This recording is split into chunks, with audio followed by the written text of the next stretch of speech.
আমাদের 1000 ফুলের সিরিজে আজ জানব ডেইজি সম্পর্কে। ডেইজি দেখতে সরল, কিন্তু কাছ থেকে দেখলে বেশ চমক।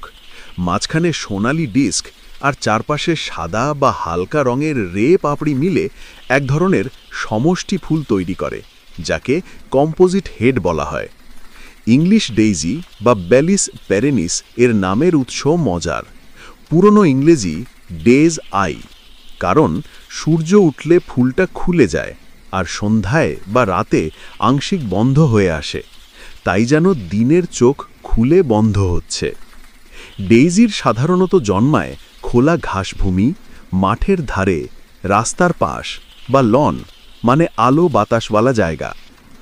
অক্স আই ডেইজি বা লিউকোম্যানকাম ভালগ্যারে ইউরোপ, পশ্চিম এশিয়ার ঘাসভূমি ও মাঠে স্বাভাবিকভাবে জন্মে, পরে বহু মহাদেশে ছড়িয়ে পড়েছে। মেদো, ফিল্ড মার্জিন আর এমনকি ক্ষুদ্রাকৃতি জলধারার কূলেধারেও দেখা মেলে। রঙের দিক থেকে ক্লাসিক ডেইজি সাদা হলুদ হলেও ভ্যারাইটির দুনিয়া বেশ বড়। ইংলিশ ডেইজির বেডিং কাল্টিভারগুলোতে গোল, পমপম ধরনের ডাবল ফুলও দেখা যায়, সাদা, গোলাপি, লালচে।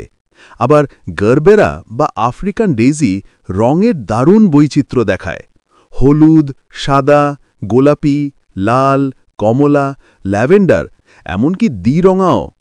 কাঁটা ফুল হিসেবে খুব জনপ্রিয়।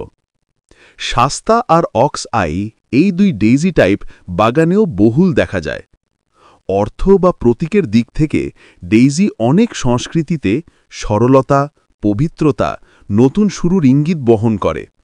নবজাতককে স্বাগত জানানো বা নতুন অধ্যায় শুরু করার বার্তায় এই ফুলের ব্যবহার জনপ্রিয়। ছোট্ট, উজ্জ্বল আর সারল্য ভরা এই ফুলটা যেন মনে করিয়ে দেয় মাঠের ঘাসের মাঝেও সৌন্দর্য লুকিয়ে থাকে, আলো পেলেই ডানা মেলে রং ছড়াতে জানে।